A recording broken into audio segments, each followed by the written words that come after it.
buenas tardes, gente linda. Estamos nuevamente hoy con una mesa del Cabildo, el derecho a la ciudad, en esta tarde gris, fría, espectacular, que hacen, creo, no sé, 10, 12 grados.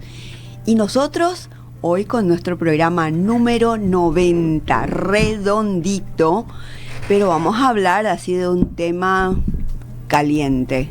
En un día frío vamos a abordar un tema que nos preocupa y un tema caliente. Juan Jesús. ¿Cómo estamos, Rosa? Saludo para vos, la audiencia y el invitado también el día de hoy. Se venían noticias que nosotros empezamos a adelantar, noticias que uno no quiere mencionar realmente, pero son realidades que se van dando en el mundo. Tuvimos una pequeña previa o un vistazo de lo que probablemente se venía, y en el día de hoy vamos a estar hablando de qué es lo que sigue ocurriendo en el viejo continente, en este conflicto entre dos países, y si pueden seguir escalando o no la situación allí en Europa, Rosa. Bueno, tenemos que dar la bienvenida al licenciado Alexander Neuendorf. Bienvenido, presidente, nuevamente. Hoy te convocamos porque lo que hablamos en el programa de fecha 23 de mayo, creo que estuviste acá con nosotros. Correcto. Parecía un poco duro, pero parece que la realidad a veces te da la razón. Licenciado, nuevamente bienvenido. Muchas gracias por invitarme nuevamente al distinguido programa de usted. Realmente aquella vez el programa, mucha gente se juntó para ver el programa. Es un tema que preocupa, es un tema que nos preocupa. No solamente Europa parece que está lejos, parece que estamos cruzando el charco, pero nos preocupa lo que está pasando, y entonces queremos saber cuál es la situación actual que hoy tenemos en la guerra en Europa, y a ver cómo se dieron estos últimos días a partir de lo que hablamos ese 23 de mayo. El 23 de mayo estuvimos acá y hicimos que en aquel entonces parecía futurología, que hablábamos en una situación donde había una relativa calma en el frente de batalla, de la posibilidad de una anticipada contraofensiva de Ucrania.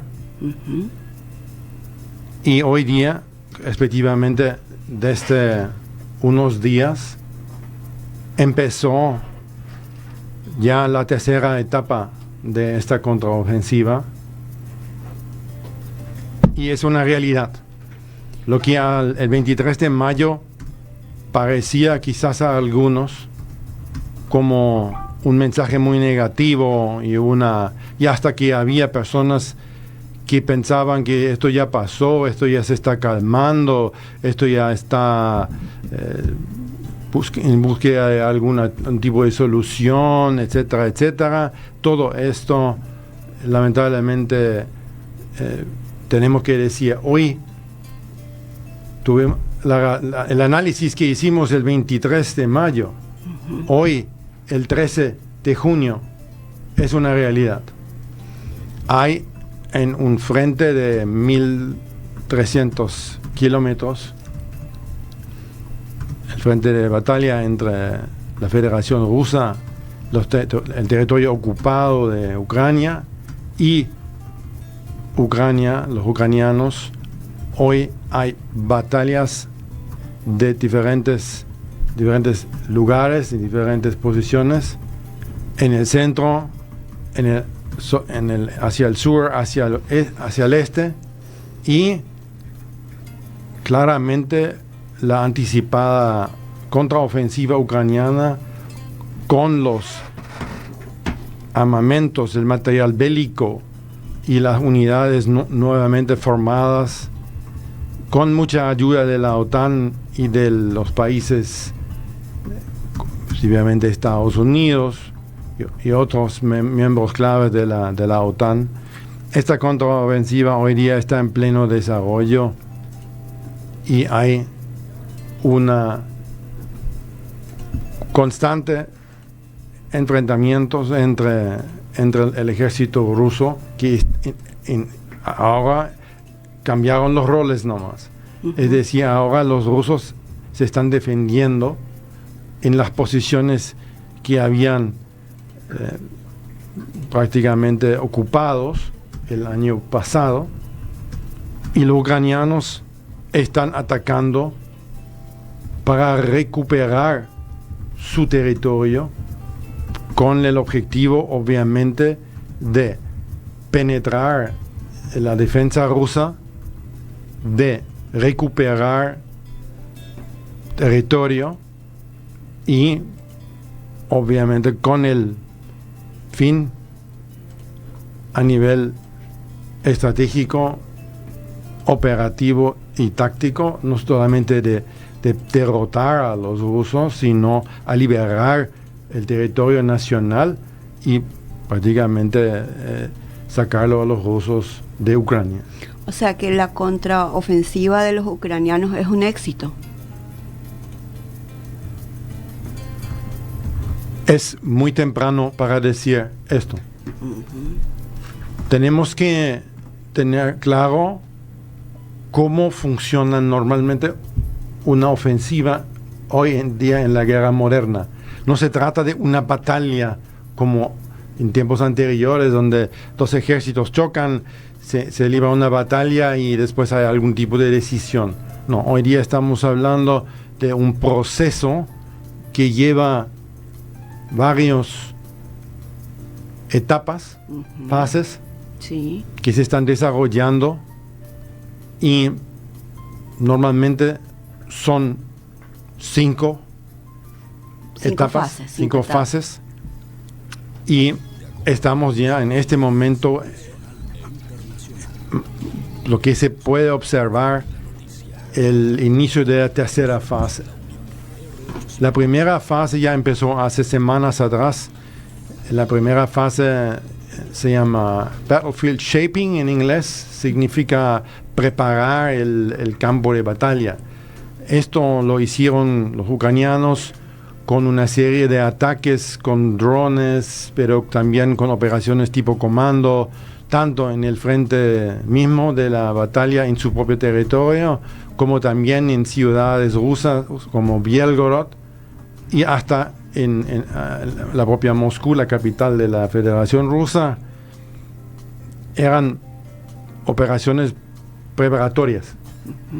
La segunda etapa empezó la semana pasada con lo que se llama operaciones de reconocimiento forzado, que serían pequeños ataques de unidades para hacer reconocimiento de terreno enemigo, para más allá de lo que hoy día ya se puede definir desde los operaciones, el centro de operaciones, que tienen acceso a la inteligencia obviamente proveída por la OTAN, que sería satelital, tanto los vuelos de reconocimiento como así también digamos la evaluación y el análisis de toda esta inteligencia que se está juntando diariamente.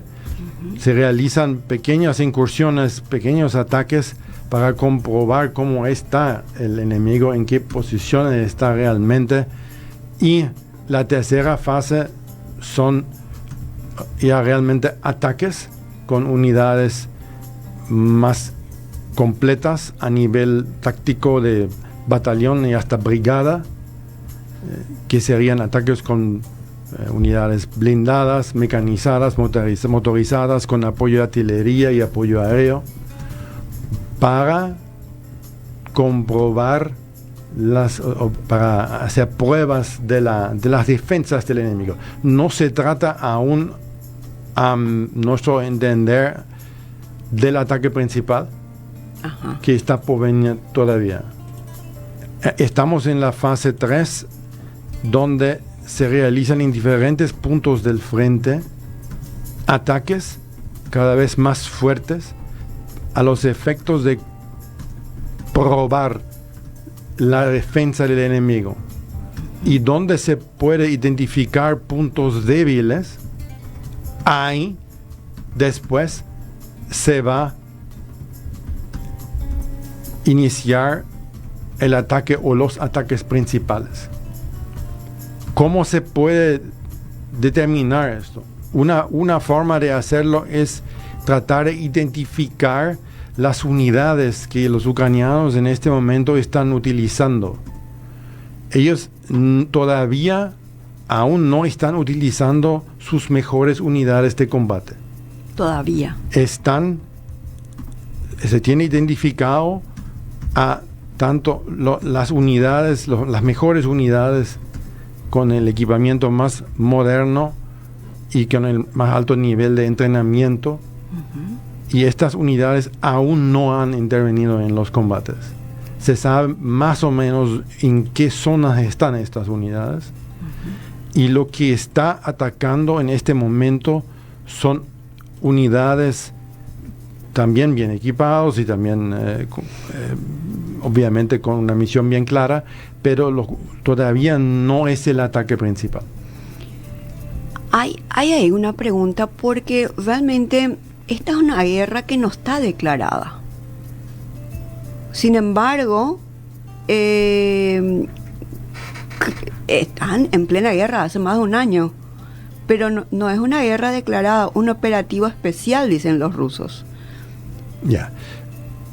Y sin embargo, esta semana nomás se veía este ataque que hubo a la represa y que dejaron bajo agua, no sé, 600 kilómetros. Esta semana se escuchó, y le comentaba un poco a Rosa también afuera de micrófono, hace 1 o 2 semanas me llamaba la atención porque fue particularmente un fin de semana en que se empezaban a decir que habían realmente movimientos de vuelta o que habían noticias importantes a nivel de conocimiento, ¿verdad? A través de redes sociales principalmente. Consultando un poco lo que decía Rosa también, yo creo que hoy es difícil decir, de aquí a unos cuantos años uno entiende que la guerra inició en esta fecha, se habla de la Primera y la Segunda Guerra Mundial. ¿Podemos hablar de que estamos ya en una guerra declarada? Todavía no. Ojo, no vamos a mezclar conceptos acá. Lo de la declaración formal de una guerra, esto es una terminología jurídica acorde a por ejemplo, a la Convención de La Haya, a la Convención de Ginebra, etcétera, etcétera, que requieren declaraciones formales de una guerra. Esto ya ni siquiera se hizo más en la Segunda Guerra Mundial. Desde hace rato no se declaran más las guerras. Esto tiene que ver con una serie de razones jurídicas inclusive. Al declarar una guerra entran en acción una serie de convenciones que habrá que respetar, una forma, por ejemplo, de tratar a los prisioneros de guerra, de garantizar el acceso de la Cruz Roja Internacional a los campos de prisioneros y todo esto. Entonces, ya, por ejemplo, en la guerra de Corea, en los años 50, Vietnam, Afganistán, las guerras del Golfo, la primera y la segunda, en ningún caso hubo una declaración de guerra. No se declararon. Una declaración oficial. No se le da hoy día cualquier tipo de denominación: operación militar especial, misión de recuperación de la paz, misión de preservación de la paz. Pues ya no se declara Yo oficialmente. Personalmente he participado en varias operaciones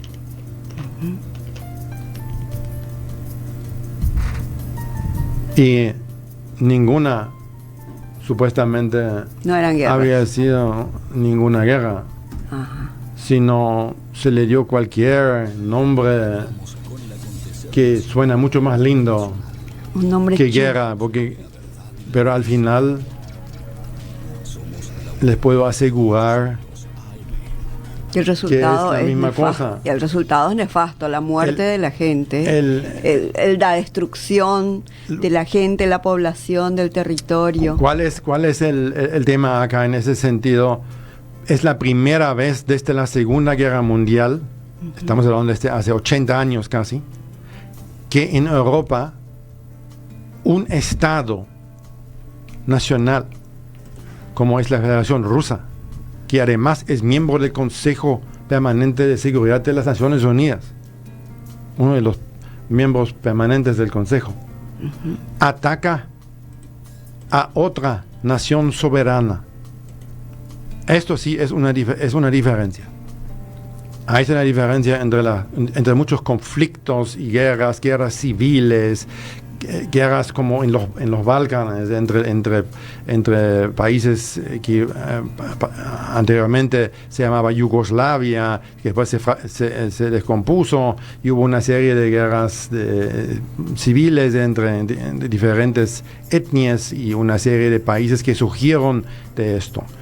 Se podría decir también que Ucrania, tanto como Rusia, surgieron de la Unión Soviética, que se descompuso.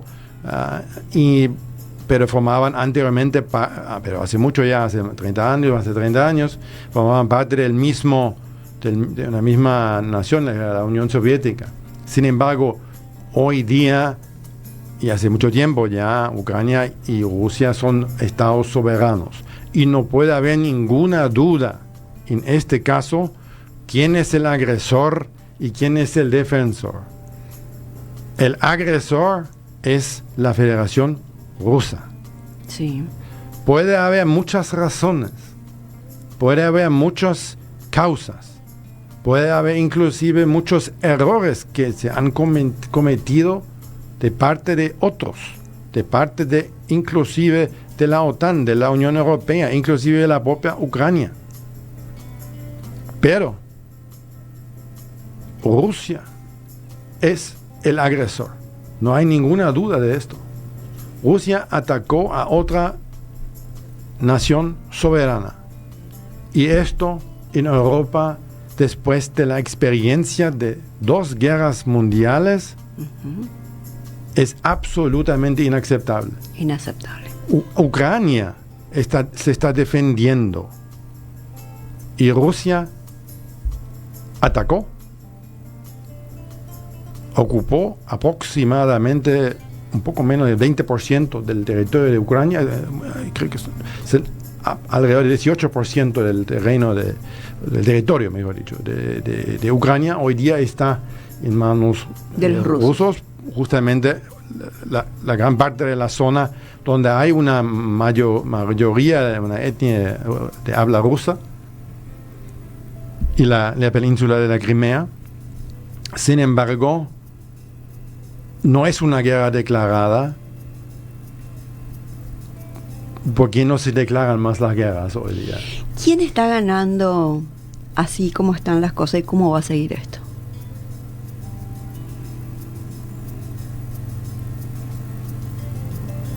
Si me preguntas quién está ganando,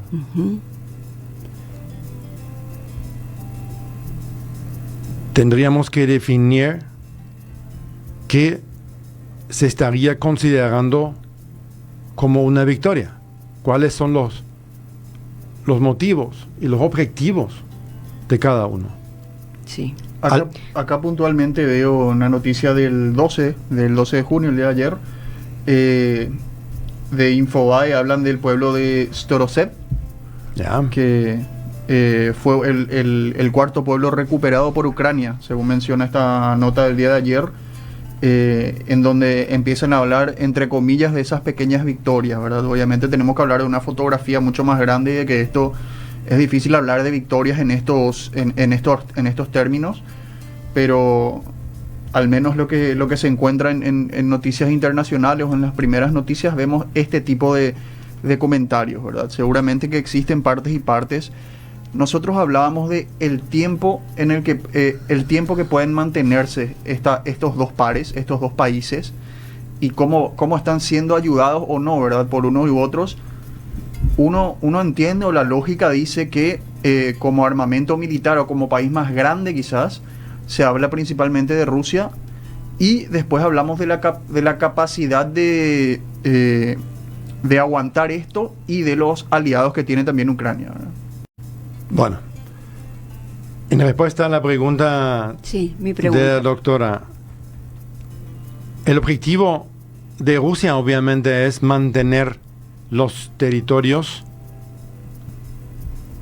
conquistados, ocupados, donde han instalado dos repúblicas populares, una se llama Donetsk, una se llama Luhansk, donde inclusive se hicieron algún tipo de comicios para votar si quieren ser independientes o no, todo muy probablemente una farsa nomás.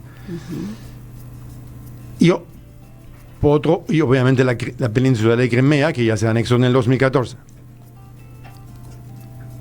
Ucrania tiene como objetivo principal recuperar sus terrenos, sus territorios.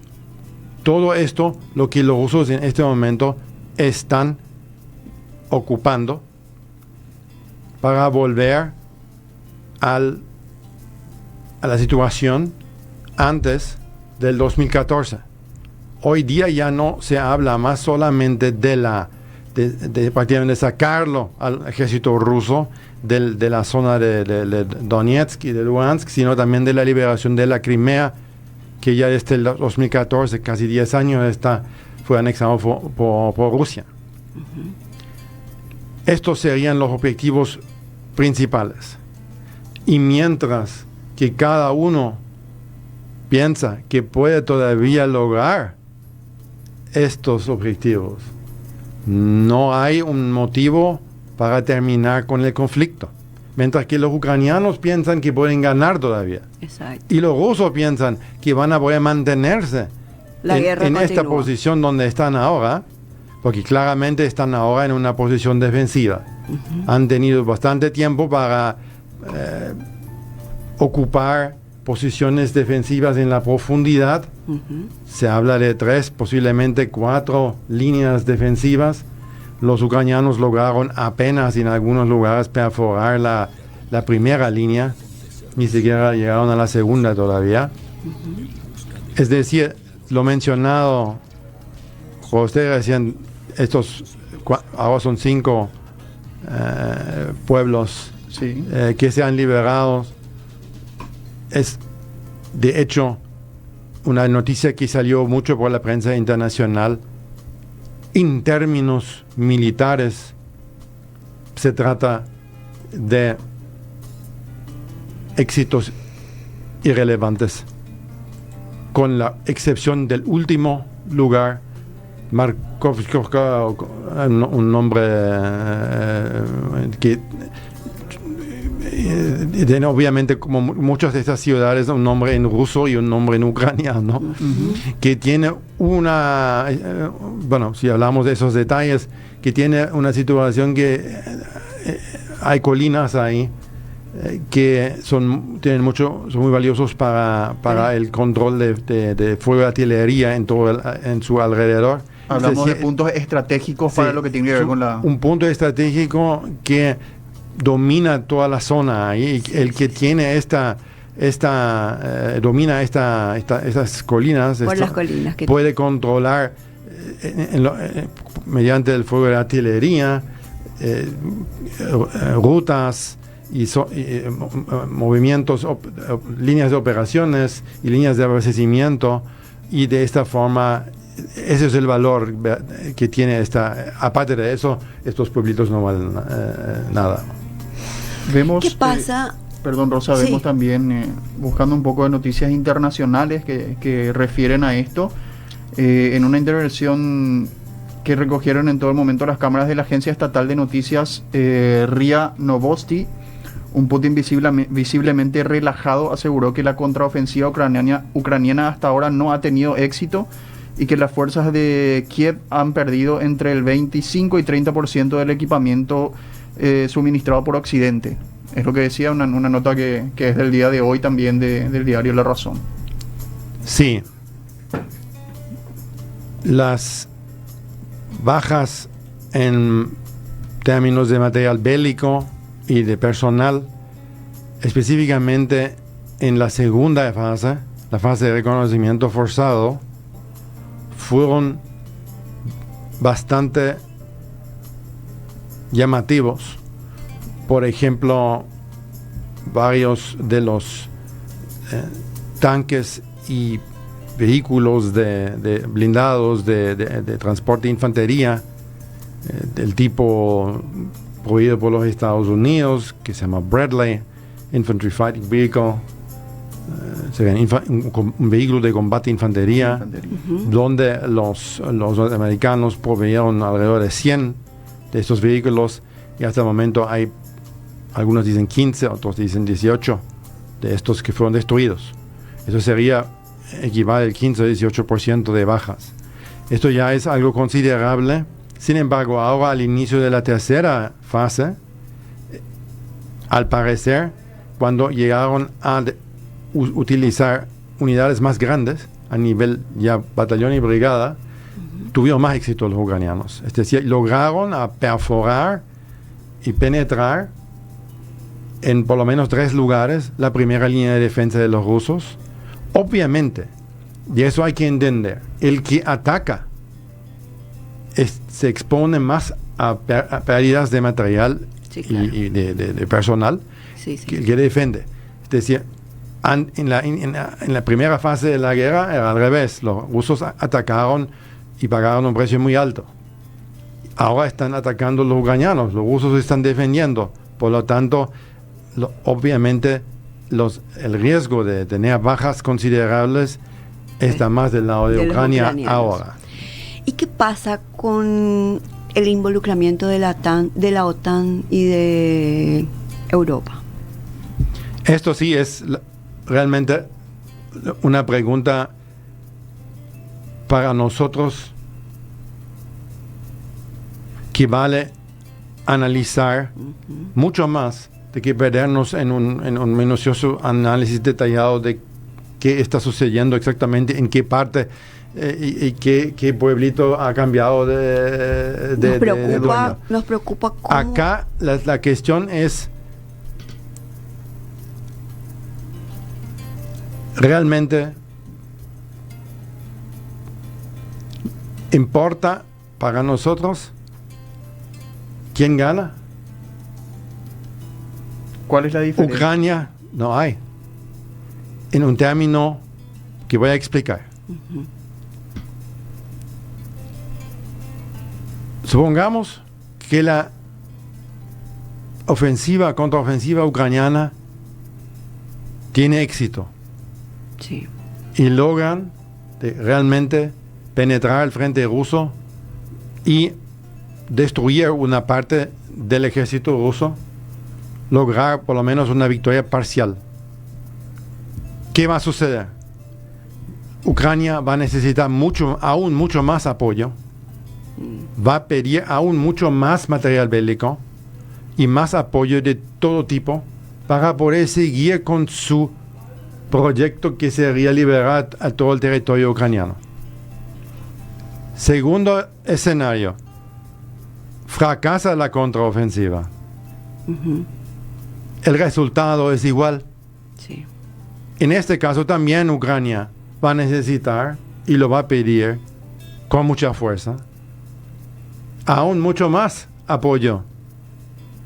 Si no logran su objetivo, entonces es lo mismo.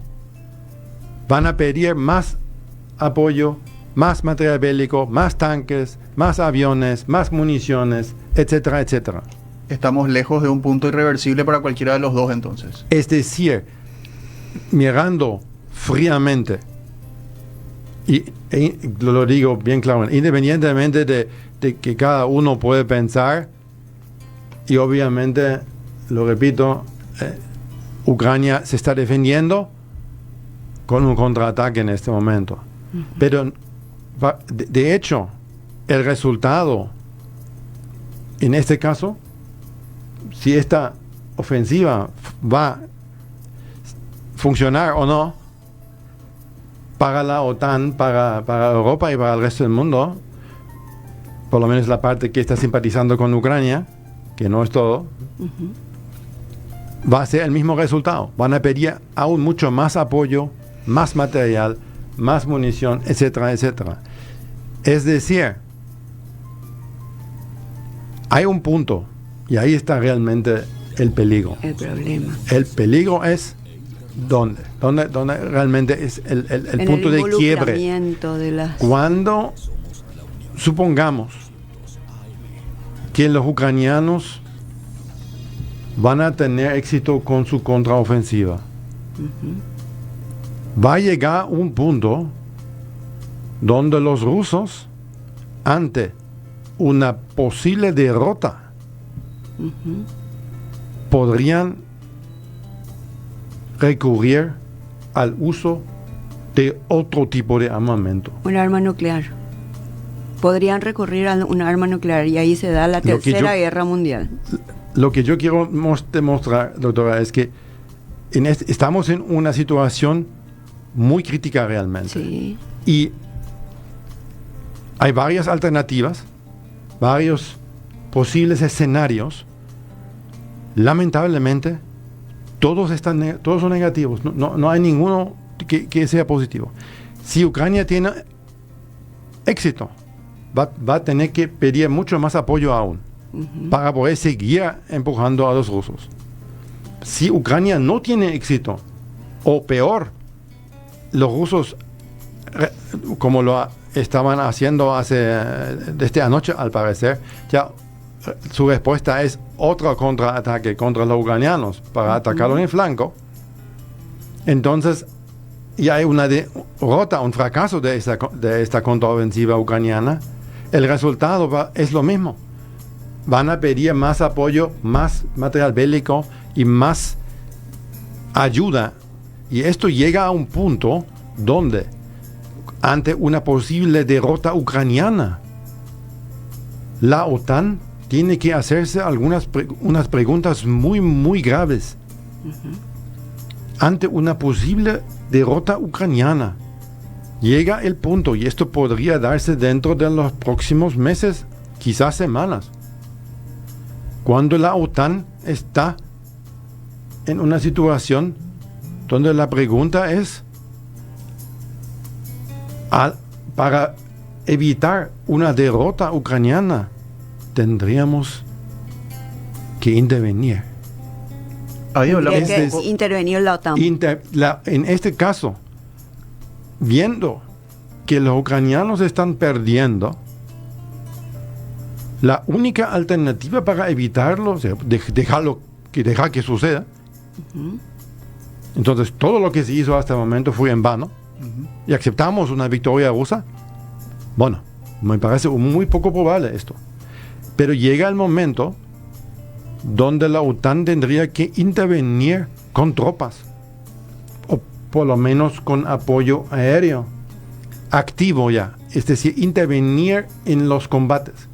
Y ahí llegamos a otro nivel de... pero ahí ya es prácticamente una tercera guerra mundial. Sí, bueno, si la OTAN hasta el momento solamente ayudó con enormes cantidades de material bélico, con ayuda de entrenamiento, con instructores, con mucha información, inteligencia, no hay que subestimar esto. Los ucranianos se basan en el reconocimiento, en la información que le pasa la OTAN. Pero hasta ahí nomás. No hay ningún oficialmente. Extraoficialmente hay otro tipo de informaciones, pero oficialmente no hay hasta el momento ni un solo soldado de algún país miembro de la OTAN. No nos olvidamos que la OTAN es un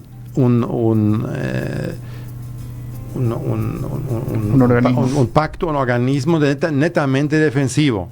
Para poder entrar en acción se necesitaría una resolución del Consejo de la OTAN conforme al artículo 5 del Tratado de la OTAN, que tiene como su base principal que un ataque contra un miembro de la OTAN se considera como si fuese un ataque contra todos. ¿No? Por eso. Acá hablamos Bueno. un poco entonces de quién sigue teniendo ese oxígeno o esa fuerza para poder inclinar el peso de la balanza hacia su costado, ¿verdad? Hablaba un poco de las maniobras Air Defender con 25 países involucrados que tienen entre ellos a Alemania y Estados Unidos. Quería saber si esto está dentro del panorama cercano o en qué punto se encuentra también, ¿verdad? Hablando de si se involucra o no la OTAN. Hay que aclarar algo. Air Defender, que significa defensor del aire o defensor aéreo, Sí. son los ejercicios de la Luftwaffe, de las fuerzas aéreas de la OTAN, más grande desde el fin de la Guerra Fría. Es decir, desde más de 30 años son los ejercicios, las maniobras más grandes. Yo acabo de hablar con Alemania hoy y el cielo en Alemania está lleno de aviones. Los defensores aéreos están... Hay aviones militares en cantidades y hacen un ruido muy específico que no se ha escuchado durante mucho tiempo. Hay una gran cantidad de aviones que participan de prácticamente todos los países miembros de la OTAN. Siempre había muchos ejercicios, siempre había ese tipo de maniobras, pero en tiempos de la Guerra Fría. Estamos hablando de la época antes del 1990, 89. Anteriormente a eso, era algo muy común. Lo nuevo es que ahora se hace de vuelta. De hecho, el Air Defender se estaba programando desde el 2018. Por la pandemia se postergó. Ahora se está haciendo esto. Y uno puede, obviamente, hacer... Caso omiso. Digamos, no, uno podría ver, hay una relación entre justamente la coincidencia de ahora, justamente mientras que los ucranianos están haciendo su contraofensiva, la OTAN está juntando la más grande cantidad de aviones de combate prácticamente desde el fin de la Guerra Fría, justamente ahora. Es una señal, es una señal muy fuerte a los rusos. O sea, ahí mi pregunta es de que si la Tercera Guerra Mundial sería inevitable con ese panorama.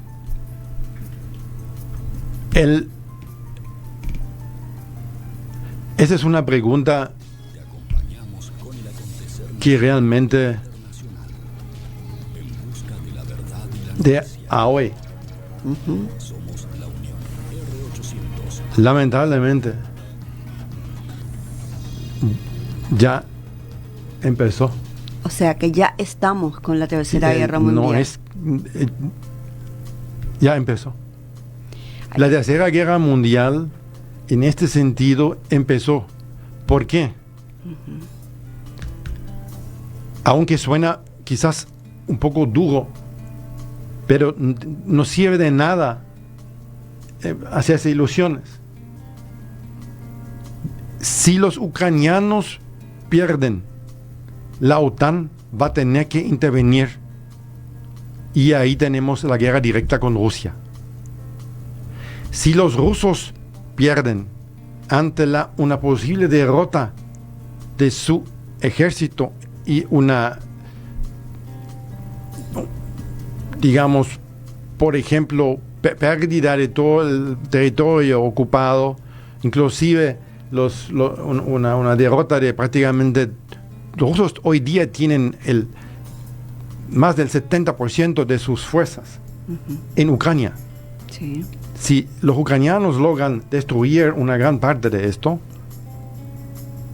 los rusos es lo más probable que van a llegar al uso de armas nucleares tácticas de campo de batalla. Hay que aclarar que hay armas nucleares tácticas y estratégicas. Brevemente, las estratégicas son los grandes, son los intercontinentales, que de hecho están diseñados y hechos para nunca ser utilizados. Porque si se llega a utilizar esto, sería el fin. El mundo. Pero hay debajo de esto diferentes niveles.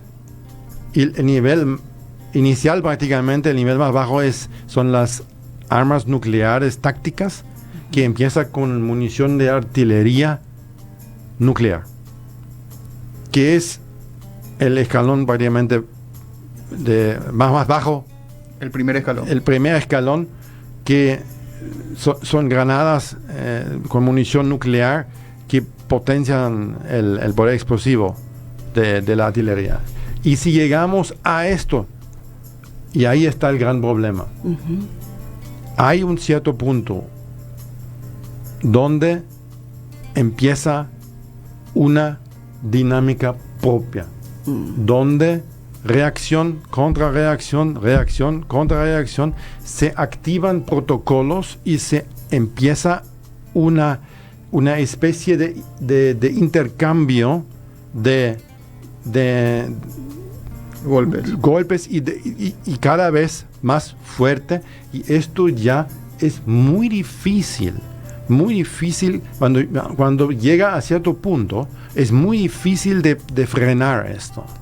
Es decir, cuando se abre la caja de la Pandora, cuando empiezan por algún motivo a utilizar armas nucleares, ahí sí el resultado, y esto se puede dar muy rápido, se puede dar en cuestión de días, una situación, y cuando se llega al uso de armas estratégicas, es decir, de la flota de bombardeo estratégico de la Federación Rusa y los norteamericanos y la OTAN, si empiezan realmente a usar armas nucleares en reacción a un cuerpo, porque ambos tienen como doctrina que no van a usar como primeros.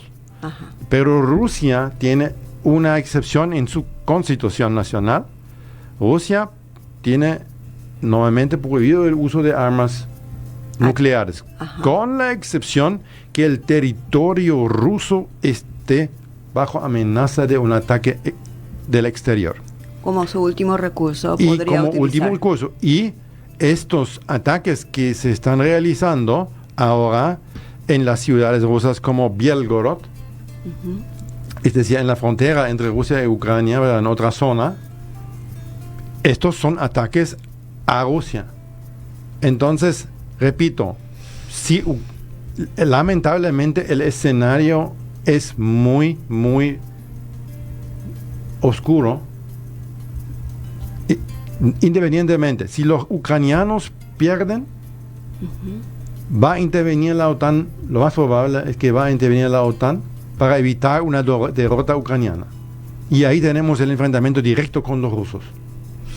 Si los rusos pierden, es muy grande el riesgo que ellos van a usar el armas nucleares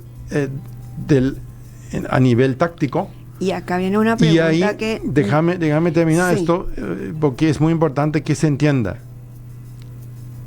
En ambos escenarios, el resultado es negativo. Hay un solo escenario que sería el más conveniente, que sería una guerra prolongada de atrición, que se mantiene prácticamente esta situación como está ahora. Es decir, ataque contra ataque, ataque contra ataque, pero todo... Y que alguno de los dos gane por cansancio, como se dice. Y como fue en la Primera Guerra Mundial, como fue en la Segunda Guerra Mundial, que después de varios años, un desgaste de todos los recursos y miles, quizás millones de muertos, y países totalmente destrozados. Al final, uno de los combatientes, digamos, se descompone. Y ahí hay por ejemplo, digamos, haciendo realmente futurología ahora, un golpe en Moscú, se le echa a Putin y se pone un nuevo gobierno que después estaría dispuesto a negociar y hacer la paz con el resto del mundo. Con esto, Rosa, me parece que vamos por ahí también. Quisiera saber, empiecen a pensar los gobiernos cómo están mirando esto, qué efecto podría tener esto en Paraguay si nosotros para responder nos aliamos o hacemos una suerte de mesa con nuestros vecinos latinos, si América Latina presenta un frente de opinión respecto a esto, opinión por decir de alguna manera, ¿verdad? Pero hablar un poco de cómo nos afecta a nosotros, a América Latina, a Paraguay, y si tenemos que juntarnos nosotros como nicho también de Latinoamérica, de Estados Unidos, a ver qué pasa, es sentarnos a esperar o podemos hacer algo también. Siempre es bueno reunirse y unirse. Y América Latina le hace muy bien, obviamente, encontrar una postura común para quizás poder tener algo de una voz. Lamentablemente, eso no es el caso. No nos olvidamos que existe el organismo BRIC, los estados BRIC, entre Brasil, India, China, y no se olviden que hace poco hubo un congreso internacional donde participó también el presidente Lula Ignacio da Silva y también el presidente ucraniano Zelensky, y el presidente Lula no le recibió a Zelensky, le ignoró. Ojo con esto, en América Latina hay varios países como Argentina, Perú, Ecuador, Venezuela y otros que están bastante a favor de Rusia. No todos lo dicen abiertamente, pero si todos los países que tienen cierta tendencia hacia la izquierda, obviamente tienen simpatías con Rusia. Paraguay es casi como siempre uno de los pocos países en América Latina que tiene una postura diferente. ¿Cuál es el pronóstico para Paraguay y para América Latina con esta situación? Para América Latina no hay un pronóstico en ese sentido. Paraguay solo no puede hacer nada. Las repercusiones para Paraguay no son buenas. No nos olvidamos que Rusia fue uno de los compradores principales de la carne paraguaya. A eso quería llegar. De hecho, esta guerra ya perjudicó muchísimo a Paraguay, porque toda la carne que Rusia nos compraba hoy se cortó. Sí. También el combustible, todo el apoyo, la cooperación internacional, todo ahora se va a comprar armas bélicas. De hecho, obviamente, Paraguay hace rato perdió mucho con esta guerra. Hay países que pierden y hay otros que ganan. Los que venden. Vamos a ganan los decir que venden. Bien claro una cosa. Cuando hay guerras internacionales de ese tipo, hay países, hay ciertos grupos de intereses los que que están venden ganando armas son los que muchísimo ganan. Dinero. Los que venden armas. Sí. Nosotros que vendemos carne, no. Perdimos. Así de sencillo. Así de sencillo. En este momento, tanto en la Primera Guerra Mundial como en la Segunda Guerra Mundial, que en todas las guerras que después azotaron a la humanidad, a pesar de todo el horror, siempre había grandes ganadores. Sí, los que venden armas. Los grandes países que tienen producción, exportación y venta de armas de todo tipo y para cualquier uso y en todos los precios y a crédito también. Y eso es lo que está pasando en Ucrania en este momento. Claro. Creo que nadie va a creer que Ucrania recibe regalitos en este momento. Todo, hasta el último cartucho que ellos reciben ahora, alguien tiene que firmar. Como no tienen plata en este momento, pero tienen recursos. Van a recursos, por supuesto, pero se le va a cobrar en su momento. Claro. Y están billones y billones de dólares en ayuda. Ahora recién el presidente de Estados Unidos declaró un nuevo paquete de ayuda en varios billones de dólares para Ucrania. Suena como se le regala esto a ellos. Uno dice felicidades a Estados Unidos por ese buen corazón. Muchas gracias. No, el tema es que esos no son regalos. Claro. Estos son, se le va a cobrar y caro. Se anota todo en un listadito y en su momento se cobra esto. Entonces, aparte de todo lo que estamos hablando, hay también intereses económicos muy fuertes. Qué triste todo esto. La guerra es muy triste. Y no vale ponerle florecitas a la información de la guerra. Yo, presidente, tengo que decirte que yo agradezco mucho este enfoque tan didáctico y de lo que es la situación. A muchas personas nos preocupa la guerra en Europa, que parece lejana, pero sabemos la consecuencia económica nefasta para el Paraguay desde el inicio. Y parece ser de que no tomamos conciencia de cómo afecta esta guerra al mundo.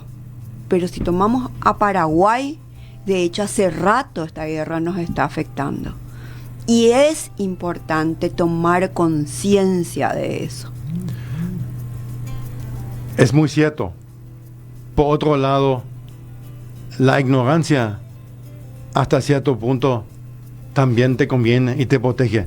Porque si uno sabe nada y no le interesa nada, entonces se vive totalmente despreocupado. Con florecitas. Pero como están las cosas, ahora creo que es tiempo de por lo menos informarse y saber a grandes rasgos lo que está sucediendo, porque esto sí podría causar un escenario tan fuerte y tan grande como nadie hubiera pensado un par de años atrás. Una preguntita que yo tengo antes de terminar el programa, porque se nos está yendo el programa, pero ¿qué pasa en el caso de que Rusia apriete su botón con un arma estratégica, como estabas explicando recién?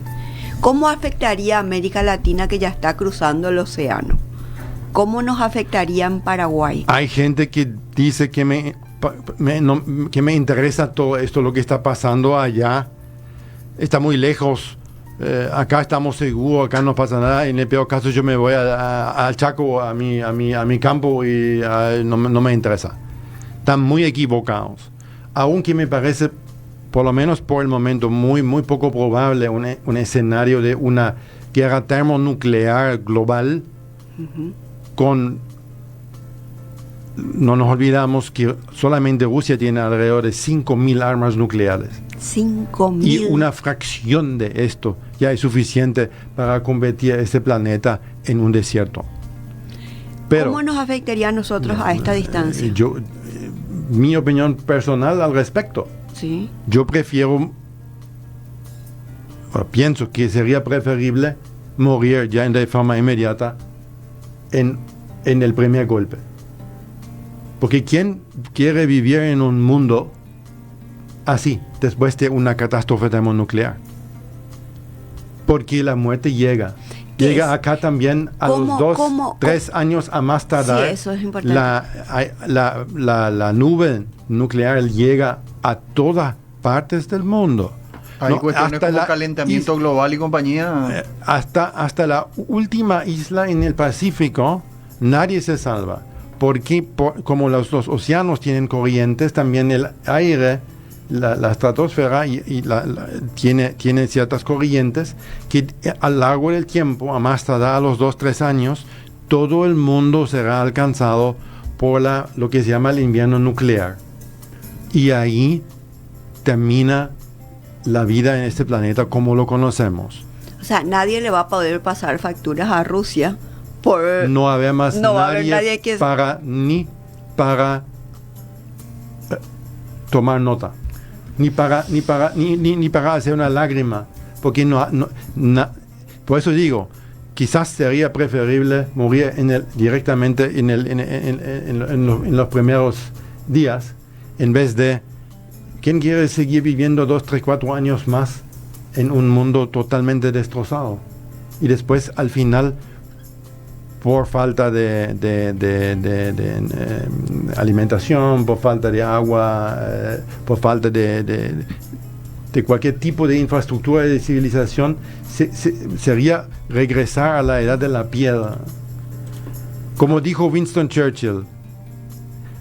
Winston Churchill dijo: no sé con qué clase de armas se va a luchar en la Tercera Guerra Mundial, pero sí, yo sé con qué arma se va a luchar en la Cuarta Guerra Mundial. ¿Con qué arma? Con arco y flecha. O sea, recomenzamos todo. Está todo dicho. Rosa, nos quedan 4 minutos, licenciado, también. Quisiera saber, ahora asume un nuevo presidente en Paraguay. ¿Cómo tendría que darle importancia a este tema dentro de una... ¿Qué importancia le da al nuevo presidente o le recomienda usted al nuevo presidente que está asumiendo ahora en su nuevo gobierno y cuál sería el primer paso a dar respecto a esto, ¿verdad? Entendiendo que existe el día a día en nuestro país y la realidad en Latinoamérica también. En el marco de las relaciones exteriores del Paraguay y su relacionamiento con el resto del mundo, y también como miembro de las Naciones Unidas, como firmante de varios tratados internacionales y las responsabilidades que surgen conforme a ser miembros de ciertos organismos también, y obviamente también por una cuestión de buen gobierno. Obviamente se tiene que tomar conocimiento, tener que interiorizarse de la situación. Obviamente hay que ser realista. Hay poco o nada que el Paraguay puede hacer. Sin embargo, hay que tomar conocimiento. Obviamente para el futuro presidente de la República le deseamos lo mejor para su gestión. Sería bueno para el país un gobierno que toma en serio sus obligaciones a nivel nacional, en primer lugar, para mejorar la vida. Creo que el lema de Santiago Peña fue vamos a estar mejor o algo así, si no me equivoco. Yo creo que esto sería obviamente la tarea principal. Sin embargo, a nivel internacional hay que tomar conocimiento y hay que posicionarse. Sin embargo, este conflicto está relacionado con otros conflictos. Y si estamos hablando de lo que está sucediendo entre China y Taiwán, ahí sí entra Paraguay, porque es uno de los pocos países a nivel mundial que todavía abiertamente apoya a China-Taiwán. Y de esta manera, obviamente, estaría, por lo menos de forma indirecta, involucrado en un posible conflicto entre China y Taiwán, que tampoco no se puede descartar a esta altura. Pero más allá de tomar conocimiento, de informarse, no veo que un país como Paraguay podría hacer en este momento. Gracias, presidente, muchas gracias. Tenemos que ir cerrando. Siempre queda corto realmente. Las 1 hora nos quedan cortas con un programa, con un problema de esta envergadura. Sin embargo, hoy quedó mucho más claro que la vez pasada, cuando parecía que hacíamos futurología, y hoy podemos hablar sobre lo que ya se anunció el 23 de mayo y lo que hoy está sucediendo en Europa. Seguimos atentos, muy atentos a todo lo que está ocurriendo y muchísimas gracias por el tiempo y por toda esta información que nos está brindando. Muchas gracias por la invitación. Gracias a usted. Bueno, Juan Jesús, nosotros en 10 programas más llegamos a nuestro programa número 100. Así que vamos a ir pensando en cómo celebrar. Nosotros tenemos que llegar a nuestro programa número 100 fuertes, contundentes y que la guerra en Ucrania de alguna manera tiene que terminar. Tratar de dar un poco de ánimos positivos en esta jornada fresca que se vino y saludar también a toda la gente. Ya estamos ahora 11 graditos en Asunción, decía yo ahora. En Rusia hace tanto frío, imagínate, nosotros con 11 grados ya estamos con este frío ahora, quejándonos algunos. Bueno, gente, nos despedimos. Nos vamos yendo, nos vemos el próximo martes. Gracias, presidente.